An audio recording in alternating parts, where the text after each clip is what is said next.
आज प्रशिक्षण सत्र के हम 20वें दिन में आपके समक्ष उपस्थित हैं। आज हम आपको यह बताएंगे कि आवास योजना जो सरकार की चलाई जा रही है, पहले इंदिरा आवास योजना के नाम से प्रचलित थी, अब इसी को प्रधानमंत्री आवास योजना का नाम रख दिया गया है। तो इन आवास योजनाओं में वार्ड सदस्य की क्या भूमिका होती है? आप लोगों में से कई लोगों ने ट्वीट के माध्यम से, कमेंट के माध्यम से या फिर मोबाइल से हमसे संपर्क किया और उन लोगों का सवाल था कि आप हमें यह बताएं कि आवास योजनाओं में वार्ड सदस्य की क्या भूमिका है। तो आज हम इसी की चर्चा आपके समक्ष विस्तार से करेंगे। आपको यह ज्ञात होगा कि जब हमारा देश आजाद हुआ था, अर्थात स्वतंत्रता की प्राप्ति के तुरंत बाद भारत का बंटवारा हो गया। भारत और पाकिस्तान नाम का दो देश अलग अलग हो गया। इधर के रहने वाले उधर चले गए, उधर के रहने वाले इधर चले गए। देश में दंगा की शुरुआत हो गई, हिंदू और मुसलमान आपस में बंटने लगे। तो यहाँ के जो मुसलमान थे वो बहुत सारे लोग पाकिस्तान चले गए, हिंदू पाकिस्तान से भारत में आ गए। तो यह समस्या बड़ी विकट हो गई। वो लोग जब इधर से उधर गए या उधर से इधर आए तो उनके पास रहने के लिए यहाँ घर नहीं था, जमीन नहीं थी। तब सरकार को लगा कि इन्हें कहाँ रखा जाए। यह शरणार्थियों की समस्या देश में बहुत बड़ी समस्या के रूप में सामने आ गई। इन शरणार्थियों की समस्या को दूर करने के लिए ही तत्कालीन भारत सरकार ने आवास योजना का प्रारंभ किया। यह आवास योजना तब से अब तक लगातार चरणबद्ध रूप से और एक कार्यक्रम के रूप में भारत में प्रचलित हो गया। जनवरी 1996 ईस्वी में एक स्वतंत्र कार्यक्रम के रूप में इंदिरा आवास योजना का प्रारंभ किया गया था। यद्यपि ग्रामीण क्षेत्र में मकान संबंधी जो कार्य होते हैं, इसके सारी जरूरतों की पूर्ति IAY की संस्था करती है। पहले यह RAY भी कहलाता था, लेकिन यह IAY नाम की एक संस्था है। वह भारत में आवास योजना को सुचारू रूप से चलाती है। यह इंडियन आवास योजना, इंदिरा आवास योजना, इसको IAY का नाम दिया गया, इंदिरा आवास योजना। तब 1996 ईस्वी की बात है। यद्यपि ये जो योजना थी समय समय धीरे धीरे प्रचलित होती गई और तब से अब तक बहुत सारे ग्रामीण आवासों को बनाया गया। बाद में देखा गया कि सिर्फ ग्रामीण क्षेत्रों में ही काम करने से देश की आवास योजनाओं की जो आवश्यकताओं की पूर्ति है वह संभव नहीं है। इसलिए इसका दायरा शहरी क्षेत्रों तक भी बढ़ाया गया। इसके बाद धीरे धीरे हम लोग आगे बढ़े। बाद में CAG की रिपोर्ट आई। CAG मतलब महालेखा परीक्षक होते हैं। तो उनके रिपोर्ट में यह पता चला कि हमारे यहाँ जो घर बन रहे हैं, आवास योजनाएं संचालित हो रही हैं, तो इनमें काफी कमियां हैं। पहली कमी यह थी कि किनको मकान दिया जाए, लोग उनकी योग्यता का निर्धारण नहीं कर पा रहे थे। पैसा लेकर अच्छे अच्छे लोगों को इंदिरा आवास योजना का लाभ दे दिया जाता था और जो वास्तव में इसके हकदार थे, जो गरीब थे, जिनको इनका लाभ मिलना चाहिए था, उनको नहीं मिला लाभ। ये सबसे बड़ी कमी थी। दूसरा कमी इसमें था कि मकान की कितनी कमी है इसका निर्धारण नहीं हुआ। कितने लोगों को मकान की आवश्यकता है, कोई भी व्यक्ति सर्वेक्षण नहीं कर पाया और कभी भी इसकी आवश्यकता की पूर्ति नहीं हुई। अब मान लेते हैं कि किसी व्यक्ति को 4 बच्चे हैं, उसके पास खुद का घर नहीं है, तो उसका तो घर बन जाएगा, लेकिन चारों बच्चे बड़े होंगे तब तो देश में 4 घर की और जरूरत पड़ जाएगी। ऐसी परिस्थिति में फिर इसकी आवश्यकता जो है हमेशा बढ़ती जाएगी। यह कभी गिनती के लायक हो ही नहीं सकता है। तो बार बार बढ़ता रहेगा और बार बार आवास योजना का संचालन करना पड़ेगा। परिस्थिति है कि हमारे देश में तो वो लोग भूमिहीन लोग हैं, जो गरीब हैं वो भूमिहीन है। घर बनाने के लिए तो उनके पास जमीन भी नहीं है, तो घर बनाएंगे कहाँ से? आवास योजना का लाभ अगर उनको मिल भी जाएगा तो फिर वो आवास बनाएंगे कहाँ? वो तो एक किसी सरकारी जमीन पर या फिर सड़क के किनारे बसे हुए हैं, रोड के जमीन पर, तो सड़क की जमीन पर वो बसे हुए हैं, सड़क की जमीन पर घर बनाना संभव नहीं है। तो यही सब परिस्थितियां हमारे देश में बड़ी विकट परिस्थिति के रूप में सामने आई। साथ साथ तकनीकी परिवर्तन की कमी, जो तकनीक है हमारे देश में, उच्च गुणवत्ता वाली तकनीक नहीं हो पाई थी मकान बनाने में। जल्दी ही बना बनाया मकान खराब हो जाता था। ईंट अच्छी नहीं मिल पाने के कारण 2 नंबर 3 नंबर का ईंट लोग लगा देते थे घरों में। कम पैसा में घर बनाने के चक्कर में परिस्थिति हो जाती थी कि कुछ दिनों के बाद वह ईंट टूट जाता था, फूट जाता था, मकान ढह जाता था। ये जो पैसा सरकार इसमें देती है इंदिरा आवास योजना बनाने के लिए, जिसे प्रधानमंत्री आवास योजना कहा जाता है, तो सरकार एक अनुदान के रूप में आपको रुपया देती है। ऐसा नहीं है कि सरकार ने 1,30,000 रुपया दिया तो इसी में आपका घर बन जाएगा, ये कभी संभव नहीं है। यह 1,30,000 रुपया आपको एक अनुदान के रूप में मिलता है, इसलिए कि आप इसमें अपना रुपया लगाकर और एक अच्छा से अच्छा घर बना सके, आप अपनी आवश्यकता के अनुरूप घर बना सके। 1,30,000 में किसी को 4 बेटा है, 4 को कमरा बनाना है, संभव नहीं है बना पाना। इसलिए यह दिया गया कि आप इस पैसे को लीजिए और अपना भी कुछ उसमें पैसा लगाइए, तब जाकर घर बनाइए। तो ये सब कमी थी हमारे देश में, तकनीक की कमी थी, सही लाभार्थी का निर्धारण नहीं हो पा रहा था, कितना मकान चाहिए इसकी व्यवस्था नहीं, इसको सर्वेक्षण नहीं हो पा रहा था। साथ साथ प्रभावी निगरानी का अभाव था। इस पर निगरानी कौन करता, निगरानी कोई कर ही नहीं रहा था, जिसका नतीजा हुआ कि आधे अधूरे मकान आज भी पड़े हुए हैं। बहुत सारे लोग पैसा ले लिया, पैसा को दूसरे मद में खर्च कर दिया, बीमारी में खर्च कर दिया, खा गया उस रुपया को कुछ खरीद कर, लेकिन उसका घर आज तक नहीं बना। ईंट खरीद कर वैसे ही फेंका हुआ है, रह गया, घर नहीं बना। तो अनुश्रवण जो है इसको करने वाला कोई नहीं था, लाभार्थी को ऋण भी नहीं मिला। साथ साथ मतलब उसके पास अगर अपना पैसा नहीं है, वह चाहता था भी कि कुछ कर्ज लेकर भी अगर इसको फेंक कर अच्छा घर बना लिया जाए, तो उसको ऋण भी नहीं मिलता था। और तालमेल का अभाव था पंचायती राज संस्थाओं में, प्रखंड से लेकर पंचायत तक एक दूसरे के साथ तालमेल था नहीं, जिसके कारण अच्छी तरह से इस योजना का संचालन नहीं हो पाया। तो इन्हीं कमियों को दूर करने के लिए और 2022 तक सभी व्यक्तियों को घर की जो कमी है उसकी पूर्ति कर दी जाए, इसके लिए 1 अप्रैल 2016 ईस्वी को इंदिरा आवास योजना का नाम बदलकर प्रधानमंत्री आवास योजना रख दिया गया। इसकी विशेषता थी, ये जो इसमें घर बनना है, प्रधानमंत्री आवास योजना के तहत जो घर बनना है, उसकी कुछ खास विशेषता है। विशेषता यह है कि इसमें साफ सुथरे रसोई घर के साथ कम से कम 25 वर्ग मीटर का मकान होना चाहिए। 25 वर्ग मीटर यानी लगभग 6 मीटर लंबा, 4 मीटर चौड़ा, या फिर 5 मीटर लंबा, 5 मीटर चौड़ा। तो यह 25 वर्ग मीटर का मकान कम से कम हो और यह गरीबों के लिए हो, इसकी व्यवस्था की गई। साथ ही इसकी जो सहायता की राशि थी प्रति इकाई, तो 70,000 से बढ़ाकर अब 1,20,000 रुपया मैदानी भागों में कर दिया गया है। मैदानी भाग मतलब जहां हम लोग रहते हैं, समतल भागों में, और पहाड़ी भाग में यह पहले 75,000 था, अब उसको बढ़ाकर 1,30,000 रुपया कर दिया गया। शहरी आवास योजना में यह ज्यादा है, यह 1.5 लाख रुपया के आसपास मिलता है।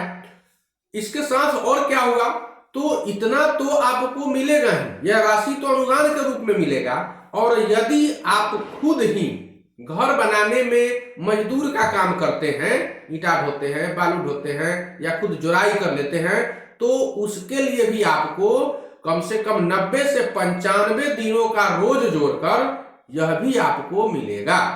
तो ये जो योजना है, यह मनरेगा के तहत आपको 90 से 95 दिन रोजगार का रुपया आप ही को मिलेगा।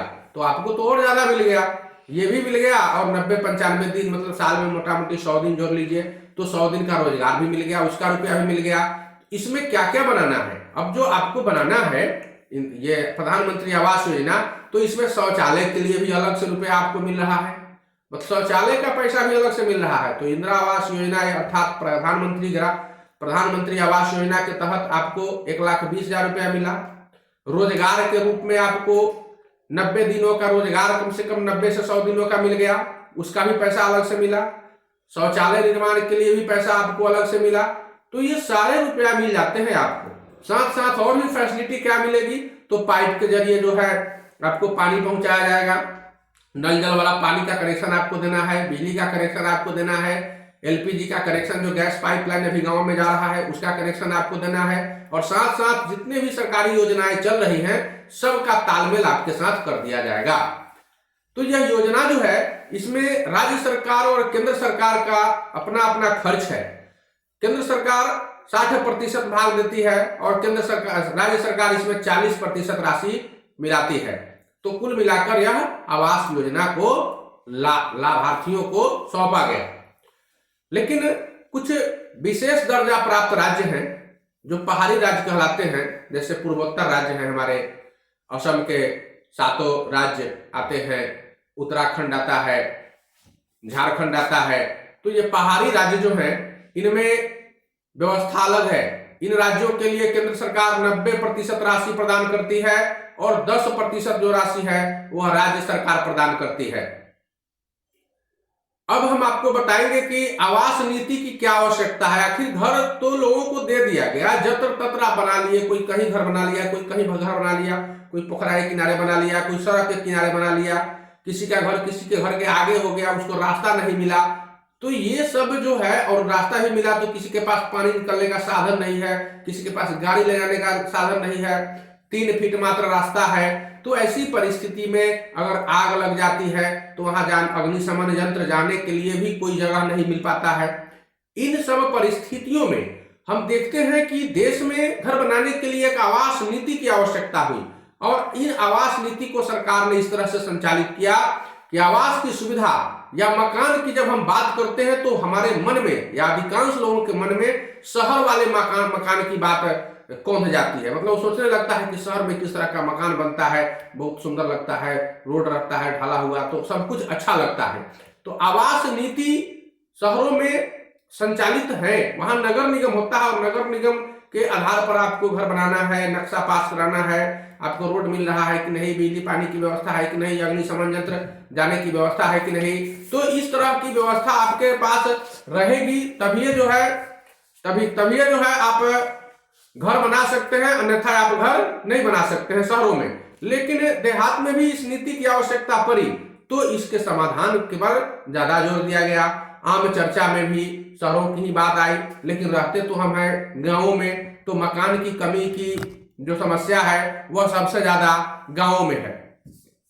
गांव में मकान की कमी को समस्या को जो दूर करने के लिए बहुत सारी बातों को देखा गया और इसके लिए एक राष्ट्रीय नीति की आवश्यकता महसूस की गई, राष्ट्रीय नीति बनाई गई और इन्हीं राष्ट्रीय नीति के आधार पर गांव में मकान बनाने की बात हुई।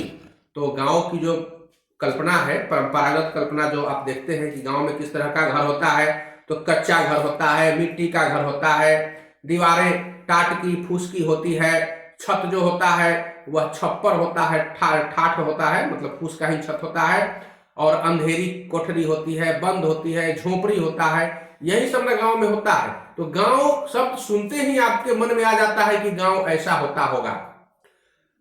तब हम मानकर चलते हैं कि गांव में आवास की कोई समस्या नहीं है, आदमी तो कहीं रह लेता है। लेकिन गांव वासियों में एक बड़ी कमी है कि जिसको जहां जगह मिलता है वही घर बना लेता है, वही दीवार खड़ा कर लेता है, झगड़ा झंझट शुरू कर लेता है, किसी के घर के आगे वो अपना दीवार खड़ा कर लेता है। पता चलता है कि उसको अच्छा घर जो है पीछे पड़ गया और छोटा मोटा घर आगे हो गया, उसको रास्ता नहीं मिला। ये सब समस्या गांव में बड़ी ही विकट होती जा रही है। यह दोहराने की हमें आवश्यकता नहीं है कि हमारे देश की अधिकांश आबादी आज भी गांवों में ही बसती है, इसलिए गरीबी रेखा का एक बड़ा भाग आज भी गांवों में बसता है। अनुसूचित जाति हो, अनुसूचित जनजाति हो, आदिवासी हो, भूमिहीन हो, विधवा हो, विकलांग हो और आरक्षित वर्ग के विशेष लोग हों, सभी अपेक्षा करते हैं कि समाज के संपन्न वर्ग उनके न्यूनतम आवश्यकताओं की पूर्ति में ये सहभागी होंगे और सहायक होंगे। तो समाज के जो उच्च वर्ग है, संपन्न वर्ग है, आखिर क्यों और कैसे आपके साथ वो सहभागी होंगे, कैसे आपकी सहायता करेंगे, रोटी कपड़ा और मकान की जहां तक जरूरत महसूस होती है, तो इस तथ्य से भी हम इनकार नहीं कर सकते हैं कि सबको भूख लगती है। और हमारे देश में लगभग 19% आबादी ऐसी है जिनके पास रोटी की समस्या है, रोजी की समस्या है, रोजगार नहीं है, उनके पास, उनको भी भूख लगता है, उनको खाने के लिए समस्या है। तो हम अब इसकी बात नहीं करेंगे। हम तो बात कर रहे हैं कि किस तरह से आवास योजना को संचालित किया जाए। तो लाभार्थी को सबसे पहले भी चयन किया जाता था आम सभा से, जिसको ग्राम सभा कहते हैं। ग्राम सभा में बैठकर कौन कौन इसके योग्य लाभार्थी हैं उनका चयन किया जाता था। आज भी चयन की प्रक्रिया है। लाभार्थियों को आज भी प्रोत्साहन राशि मिलता है, उसके भी कुछ क्राइटेरिया है, उसका भी कुछ मानक है। मजदूर और कारीगर का जो आवास होता है, उनको मजदूरों को और कारीगरों को प्रशिक्षण देना चाहिए, राजमिस्त्री को, कि किस तरह का घर भूकंपरोधी हो सकता है, सुंदर हो सकता है, कम खर्च में अच्छा मकान कैसे बनेगा। तकनीकी प्रशिक्षण मिस्त्री को देना बहुत आवश्यक है।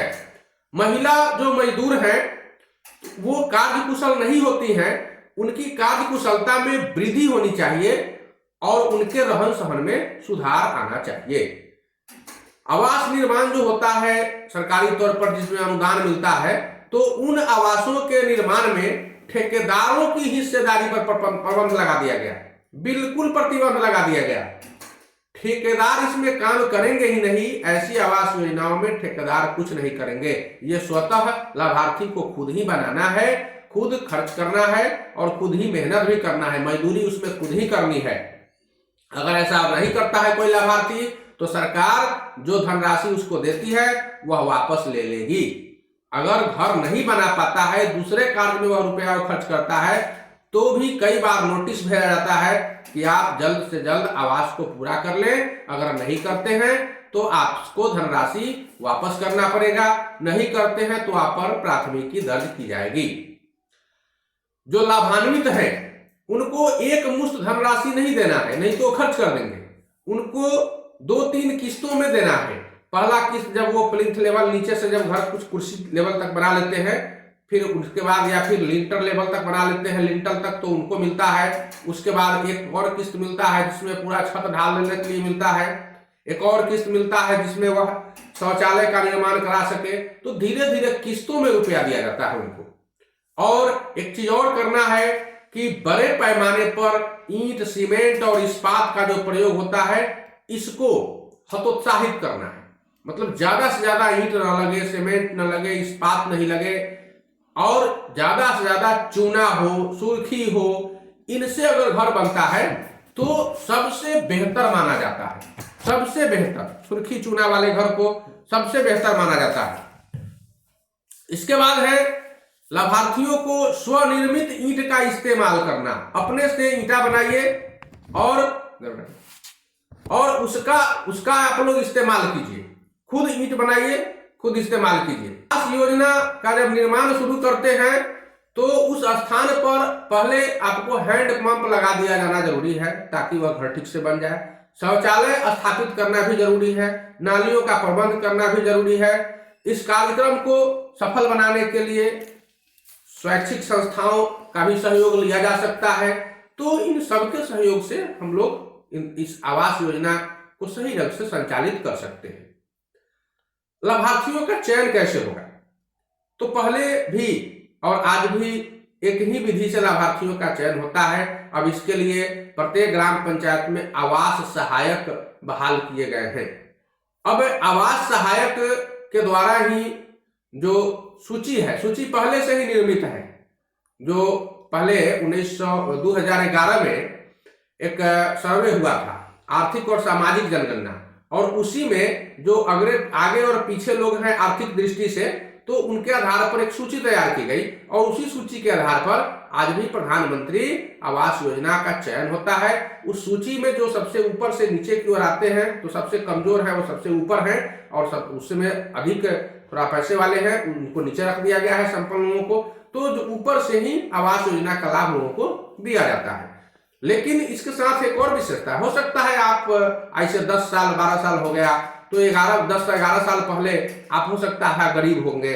अब कुछ ऐसी परिस्थितियां आ गई, आज आप बहुत अच्छे हो गए, आपका अच्छा घर हो गया और आपका नाम तो उसी लिस्ट में रह गया ना, तो क्या आपको लाभ मिलना चाहिए?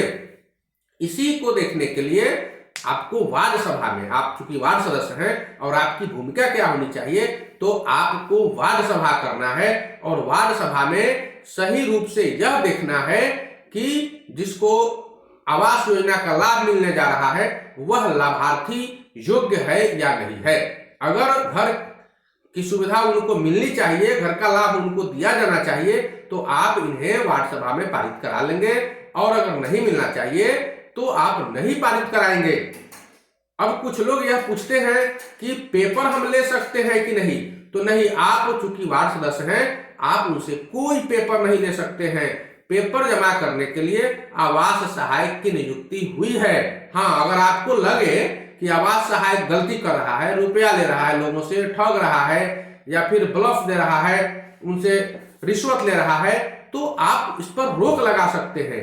आप लिखित स्पष्टीकरण पूछ सकते हैं आवास सहायक से, साथ ही उनसे सूची की मांग कर सकते हैं, लिखित रूप से अपने लेटर पैड पर लिखकर कि किन किन लोगों को इस बार आवास योजना का लाभ दिया जा रहा है, सूची उपलब्ध कराएं। जब वो सूची उपलब्ध कराएगा तो आप उसकी जांच करें गांवों में घूमकर कि यह सूची सही है या नहीं, सच में इस व्यक्ति को लाभ मिलना चाहिए या नहीं मिलना चाहिए। अगर अनियमितता पाई जा रही है उस सूची में गड़बड़ी है, तो आप वार्ड सभा में उसका अनुमोदन कराते हुए और पारित करेंगे कि यह सूची गलत है, फलाने फलाने व्यक्ति को इस आवास योजना का लाभ नहीं मिलना चाहिए, और फिर अपने लेटर पैड पर इस शिकायत को लिखकर आप प्रखंड विकास पदाधिकारी से या फिर अपने प्रखंड पंचायती राज पदाधिकारी से इसकी लिखित शिकायत कर सकते हैं। ये काम आपको करना है।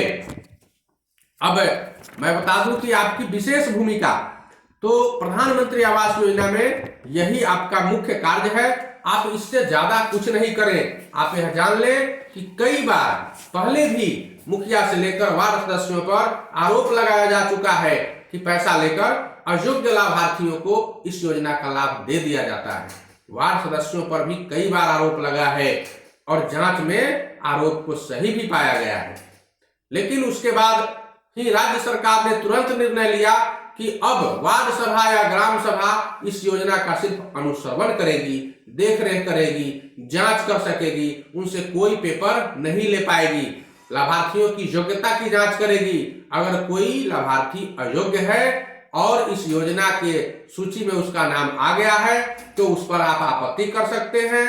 आम सभा, ग्राम सभा या वार्ड सभा उस पर आपत्ति करेगी और उस सूची में से उनका नाम हटवाने का काम करेगी। कुल मिलाकर हम यह कह सकते हैं कि आप सिर्फ हस्तक्षेप कर सकते हैं, अनुश्रवण कर सकते हैं। आप किसी लाभार्थी से कागज या रुपया की मांग नहीं कर सकते हैं।